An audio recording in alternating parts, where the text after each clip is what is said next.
ಕಾಲಚಕ್ರ ವಾರ ಭವಿಷ್ಯ ಕಾರ್ಯಕ್ರಮಕ್ಕೆ ಸ್ವಾಗತ. ಸ್ವಾಗತ ಪ್ರಿಯ ವೀಕ್ಷಕರೇ. ಮಿಥುನ ರಾಶಿಯಾಧಿಪತಿಯಾದ ಬುಧ ಗ್ರಹ ರಾಶಿಯಲ್ಲೇ ಗೋಚರಿಸ್ತಕ್ಕಂಥದ್ದು ಭದ್ರ ಯೋಗವನ್ನ ಉಂಟು ಮಾಡತಕ್ಕಂಥದ್ದು. ಮಾತೆ ಬಂಡವಾಳ, ಸುಖ, ಶಾಂತಿ, ನೆಮ್ಮದಿಯಿಂದ ಇರತಕ್ಕಂಥದ್ದು. ಇಡೀ ವಾರ ಪೂರ್ತಿ ಅನುಕೂಲ. ತಾಯಿಯಿಂದ ಸ್ವಲ್ಪ ಅನುಕೂಲ ಮತ್ತು ಎಜುಕೇಷನ್, ಒಳ್ಳೆ ಎಜುಕೇಷನ್. ಮಕ್ಕಳಲ್ಲಿ ಸ್ವಲ್ಪ ಎಜುಕೇಷನ್ ವಿಳಂಬ, ಕಿರಿಕಿರಿ, ಭಯಭೀತರಾಗಿದ್ದರು ಇಷ್ಟು ದಿನ. ಹಾಗೂ ಈಗ ಒಳ್ಳೆಯ ವಾತಾವರಣ ಕಂಡು ಬರ್ತಾ ಇದೆ. ಹಾಗೂ ವಾಹನ ಖರೀದಿ, ಭೂ ಖರೀದಿ ಮಾಡೋದಕ್ಕೆ ಒಳ್ಳೆ ಶುಭ ವಾರ ಇದು. ತುಂಬ ಚೆನ್ನಾಗಿರುತ್ತೆ. ಹೊಸ ಪ್ರಯತ್ನಗಳು, ಏನಾದ್ರು ವ್ಯಾಪಾರ ಮಾಡೋದಾದ್ರೆ ಪ್ರಾರಂಭ ಮಾಡಿ ಸಕ್ಸಸ್ ಆಗುತ್ತೆ.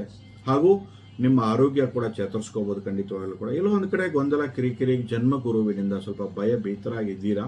ಆದರೂ ಸಹ ಏನು ತೊಂದರೆ ಇಲ್ಲ ಖಂಡಿತವಾಗಲೂ ಕೂಡ. ಆದರೆ ಚಂದ್ರಾಷ್ಟಮ ಅಂತ ಹೇಳ್ತೀವಿ, ನಾಳೆ ಮತ್ತು ನಾಡಿದ್ದು ಚಂದ್ರಾಷ್ಟಮ ಅಂತ ಹೇಳ್ತೀವಿ. 2 ದಿನಗಳು ಮಾತ್ರ ಸ್ವಲ್ಪ ಎಚ್ಚೆತ್ತುಕೊಳ್ಳಿ.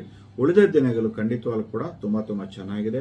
ಹಾರ್ಡ್ ವರ್ಕ್ ಮಾಡಿ, ಬೆವರು ಸುರಿಸಿ ದುಡಿಮೆ ಮಾಡಿ ಖಂಡಿತವಾಗ್ಲೂ ಒಂದು ಉನ್ನತ ಸ್ಥಾನವನ್ನು ಪಡ್ಕೊಳ್ಳುವಂಥದ್ದು ಈ ವಾರದಿಂದ ನಿಮಗೆ ತುಂಬ ಚೆನ್ನಾಗಿದೆ. ಖಂಡಿತವಾಗ್ಲೂ ಕೂಡ ಮಕ್ಕಳಿಂದ ವಿಶೇಷ ಧನಲಾಭವನ್ನು ಪಡ್ಕೊಳ್ಳುವಂಥದ್ದಾಗಿರುತ್ತೆ. ಇಷ್ಟು ದಿನ ವೈರಿತ್ವವನ್ನು ತೋರಿಸ್ತಾ ಇದ್ರು ಮಕ್ಕಳು, ಈಗ ಮಿತ್ರತ್ವ, ಒಂಥರ ಅನ್ಯೋನ್ಯವಾಗಿ ಇರ್ತಕ್ಕಂಥ ವಾತಾವರಣ ಕಂಡು ಬರ್ತಾ ಇದೆ. ಮಿತ್ರ ರಾಶಿಯಲ್ಲಿ ಹುಟ್ಟಿರ್ತಕ್ಕಂಥವರ ಮಕ್ಕಳಿಗೆ ಸ್ವಲ್ಪ ಅನುಕೂಲ, ಮಕ್ಕಳಿಂದ ಅನುಕೂಲ ನಿಮಗೆ ತುಂಬ ಒಳ್ಳೆಯದಾಗುತ್ತೆ.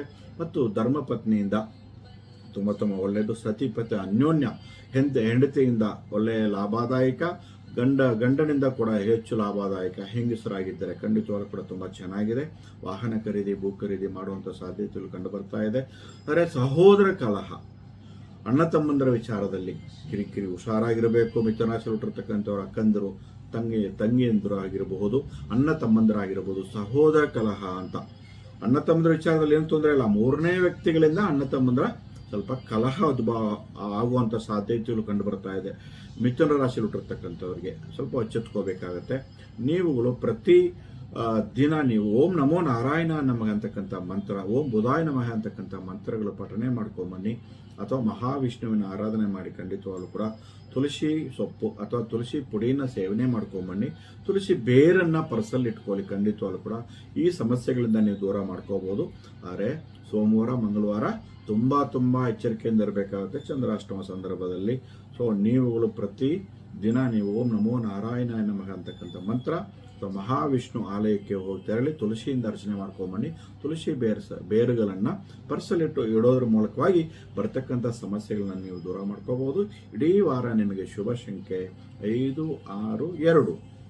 ಹಾಗೆಯೇ ಬಣ್ಣಗಳು ಹಳದಿ, ಗ್ರೇ ಮತ್ತು ಬಿಳಿ ಹಾಗೂ ಕೆಂಪು ಬಣ್ಣಗಳು ನಿಮಗೆ ಒಳ್ಳೆ ಅನುಕೂಲ ತಂದು ಕೊಡುವಂಥ ಬಣ್ಣಗಳಾಗಿರುತ್ತೆ.